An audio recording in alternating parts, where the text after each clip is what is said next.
Good afternoon, everyone. It is Tuesday in Pittsburgh, Pennsylvania. My name is Adam Bittner. I'm a digital sports producer from the Pittsburgh Post-Gazette, and I am joined today by Pro Football Hall of Famer and former Steelers star center Dermontti Dawson. We're going to talk all about the Steelers' offensive line, about their offense as a whole. Kind of a look back at the season, even though we still have a few games to go. Really excited to have our special guest today. So, first of all, how are you? I am doing well, Adam. How are you? How's the weather in Pittsburgh? It's fine now, but I'm told that it's going to get really cold for the Steelers-Raiders game on Saturday night. Okay. Single-digit temperatures and possibly sub-zero wind chills. So it's about to get kind of brutal. Yeah, I know. Hey, we can't do anything about the weather, especially in December. Absolutely. So before we get into the questions, just want to remind you, if you're joining us for the first time, please pop a like on this video to help us out with the YouTube algorithm. Please subscribe to the channel so you don't miss any of our video content. We're going to have a lot more Steelers coverage this week with Chris Carter on the North Shore Drive. Brian Bacco will be his guest. He might have a couple surprises in store for you as well. So make sure you subscribe to check that out. And of course, our subscription deal, $6 for 6 months of access to postgazette.com, is down in the description. So, please check that out, and you'll get, all the coverage for the rest of the season, and it'll take you almost up to the NFL draft. So we'll have plenty of that. With that, Dermontti, I just want to kind of ask, first of all, how have you been? What have you been up to in retirement life? You know what? I can't say that I'm fully retired, semi-retired maybe. But, I still work for a company out in New York City called Bottom Line Concepts, and it's a cost-saving company. So I go out there and solicit businesses to help lower their expenditures. So, just doing that part-time, and that's about it. I still do a lot of stuff for the NFL and the Hall of Fame, and also the Steelers as well. And you're living out on the West Coast? Yes, I'm in San Diego, California. So your weather is much nicer than ours. Well, yeah, I think for Christmas, I think it's supposed to be like mid-70s. I'm not trying to rub it in, but it's been a little chillier. Here they consider it cold, I guess mid-50s, maybe low 60s. But as Christmas gets a little closer, I think it's supposed to be up in the 70s. Nice. That is, I'm familiar with that. I know the early winter out there is a little bit colder than kind of maybe it is in January and February, whereas in Pittsburgh, you think it's going to be colder, the deeper into the winter you get. So I wanted to start and just ask for your thoughts on this offensive line for the Steelers this season. Obviously, it was projected to be a major weakness. I think they've exceeded expectations in a lot of ways. But I think there's also been some room for improvement. So what's your, we'll dig into the specifics, but what's your kind of surface level report card for this unit so far? Well, last year, we've had a lot of changes from last year's group. And, and I think they've all played together each game this whole season. So, the continuity should be there, but, they struggled at times, with run blocking and also, protecting the quarterback. So, hopefully they're going to have to shore that up here this offseason. Yeah, I guess I wanted to get into, maybe let's just start with the run blocking, because I think that's something where they've definitely shown a lot of growth from early in the season when, early in the season, I think it looked a lot like it did in 2021, 2020, 2019, when they really just struggled to get anything going. But since the bye week, in that game against New Orleans, I think we've seen a lot more confidence from this unit. They've been running hard. They haven't necessarily put up the monster numbers that I think people want to see, the kind of 90s era numbers when it was the game was so much more run focused. But I think they've been able to get nice gains consistently. What growth have you seen kind of in the specific area of run blocking? Well, it seems like those guys are getting some movement on the O line run blocking. Because at one point it seemed like they were just kind of stagnant a little bit as far as the blocking was concerned, in my opinion, anyway. But it seems like now those guys are kind of getting off the ball a little bit better, and it could be the play calling too, from Matt Canada. Running off tackle plays. So I really don't. I look at the games, but as far as looking at the O line, that's usually what I kind of focus on. But they seem to just be doing much better just getting off the ball, off the line of scrimmage. Just it's just that simple, and it's in your mind. Yeah. I mean, it just could be the play calling, and run blocking is a mentality, and it has to be established, with a coordinator. And I just don't. I think those guys are improving, but it's still going to take some work for those guys to escalate uh, the run blocking a little bit better. I wanted to ask about the pass blocking as well because I think that was a huge concern for a lot of Steelers fans with Kenny Pickett, the rookie quarterback, coming in. Could they protect him? Yeah, I think they've done a better job objectively than people expected, but also there was a breakdown on the play when he was injured, Yeah. 2 weeks ago. The blocking led directly to him being injured. So where do you assess the pluses and minuses of where they are in that regard? I think the middle three, the guards and the centers are doing a pretty good job as far as keeping the penetration from the middle of the pocket. But on the outside and on the edge rushers, that's where we have to shore it up a little bit better, especially on Pickett's blind side. And so I think that's where most of the struggle has been this year, where he's getting a lot of pressure on the backside and also on the right-hand side as well. So Okafor and Moore, I think those guys are going to have to shore it up and get a little stronger on the outside. Would you like to see the Steelers bring in, maybe some young guys, maybe some free agents to compete at those spots and maybe not take the jobs of those guys, but at least have some competition and build some depth so that there's people pushing each other to be better, over the course of the season? Oh, yeah, that's always good to have competition because that makes you get better, and those guys are going to strive to be better if you have some more competition. So, yeah, that would be good for those guys to maybe acquire somebody, via draft or via free agency during the off season. How important do you think it is to look, to the draft specifically, I guess, because, if you look at Steelers history, it's full of guys like you, and there's not a whole lot of them. It's Mike Webster, it's you, it's Marquise Pouncey, your tenures, almost cover that same, three head coaches over, the span of time going back to Chuck Noll.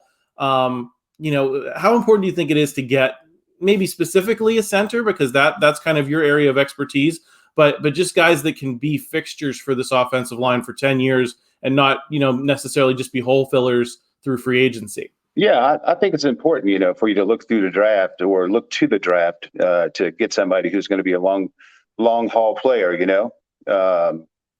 Sometimes it doesn't pan out, but sometimes it does. But I think it's important for those guys to look, for the draft to at least get somebody that's going to be like a 10, 12-year player for the Steelers long term. So I think it's important. How important was continuity, during your career, and to what degree of, if some of these guys are back next year, do you think being able to play with each other for another year will help them in terms of gelling and playing as a unit instead of just playing individually? Oh, yeah. The longer you play with a guy, you know what he can and cannot do and where he needs help.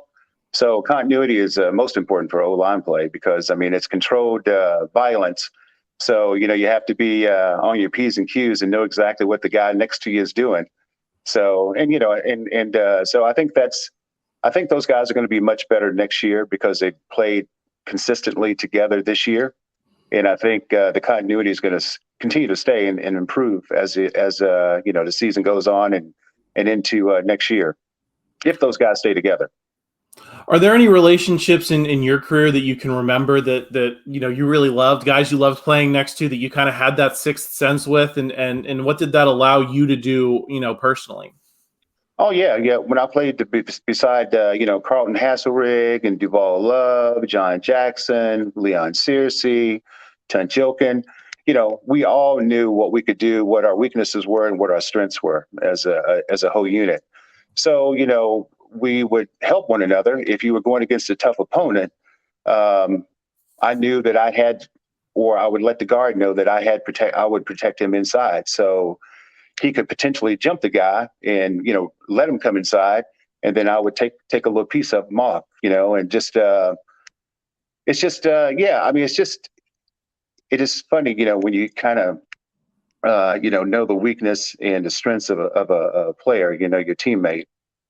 So Hey, I would just let the guys know that, hey, I've got you inside, and vice versa down the line of scrimmage. The guard would protect the tackles inside. So knowing one another and playing together for a long period of time really helps continuity. I want to get into the rest of the offense because you mentioned, the importance of that, but kind of wrapping up this offensive line point. Is there a grade you would give these guys this season? Maybe taking into consideration what the expectations were and how they've performed. Yeah, I think they I'd give them a B plus. They far exceeded what people thought they were going to be. I know a lot of people said it was going to be a mediocre line, but I think those guys have played extremely well this year. Okay, great. I wanted to touch on the rest of the offense because I think that does affect how the offensive line plays. It affects how the whole unit plays. So obviously, fans are very dissatisfied with the way things have gone under Matt Canada. Fans are almost always dissatisfied, though. So, what is your Always. take as a right? What is your take as a professional on the offense as a whole? Where it started the season, where it is now, and maybe its potential, to be a In the solid unit in future, 2023. yeah, I think those guys, they started out a little slow, but now they're starting to pick up, and I think they've gained a little. The O line is really playing much better, and I think the offense as a whole is really playing much better. I wish they would get Pickens involved just a little bit more in the pass game. Deontay Johnson as well, because Deontay is a phenomenal receiver along with Pickens, and I think that they need to utilize those guys a little bit more in the passing game, or try to get the ball to them at least. But overall, I think the offense has really improved as the season has gone on.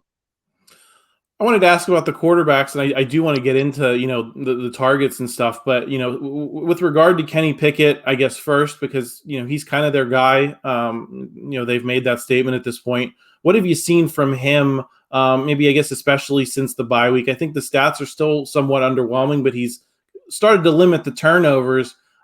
Is that next step for him just kind of making those more explosive plays that we've maybe seen a little bit from Mitch Trubisky since the injury? Yeah. Pickett, I like Pickett. I mean, he's a mature young man, and he's going to be a long-term quarterback. He's going to be a good quarterback in the NFL for a long period of time.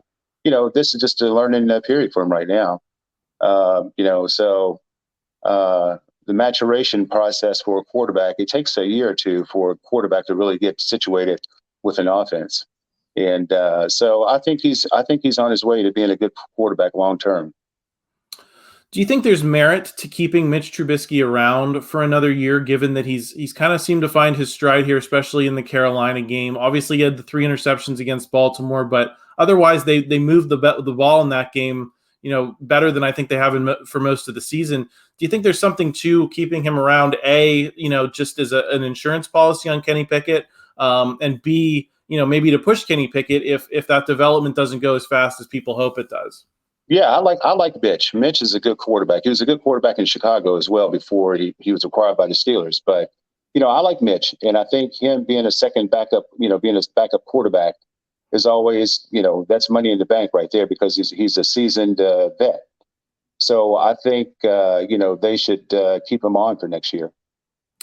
In terms of the offense and how it's looking, I think something that struck a lot of people, if you're of a certain generation, that 21 play drive was a beautiful thing. Yes. It was old school football, smash mouth, the type of football people think about when they think about the Steelers.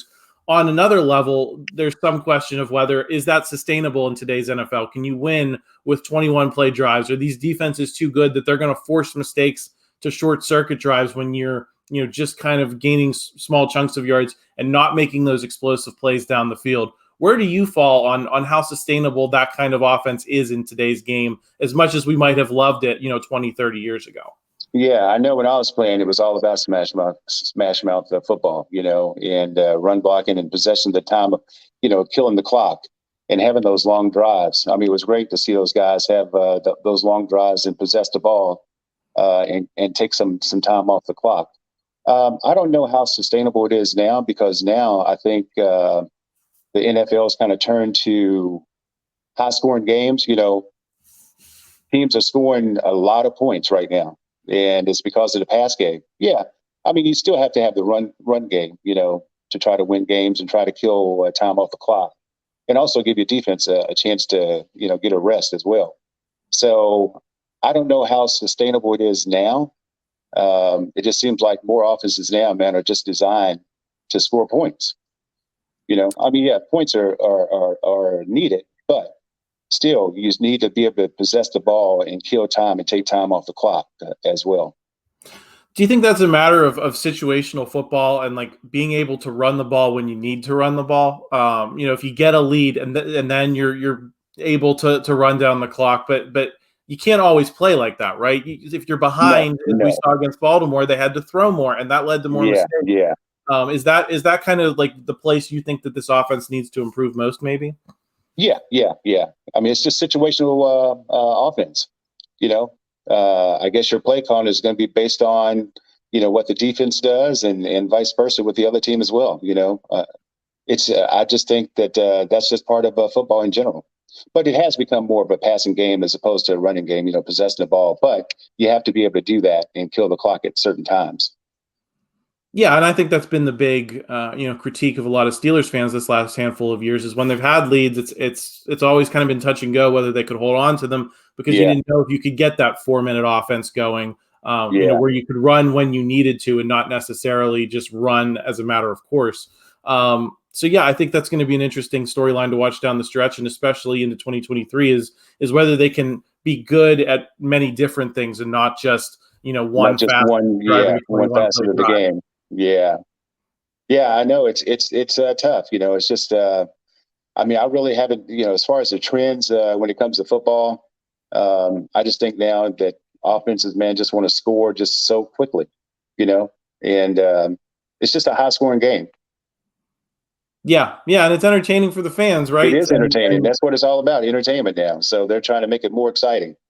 Yeah, and I know the sports bettors love to hit the overs too. They don't like to bet those unders, right? Yeah, you better believe it.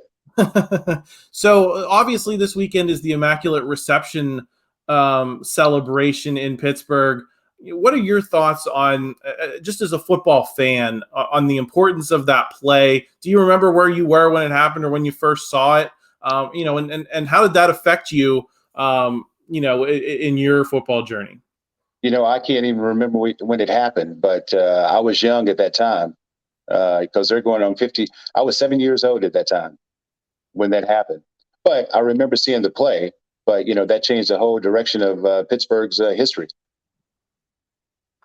What's your relationship like with Franco and some of those guys from the 70s? And is that, part of what makes the Steelers unique is those kind of connections across the eras?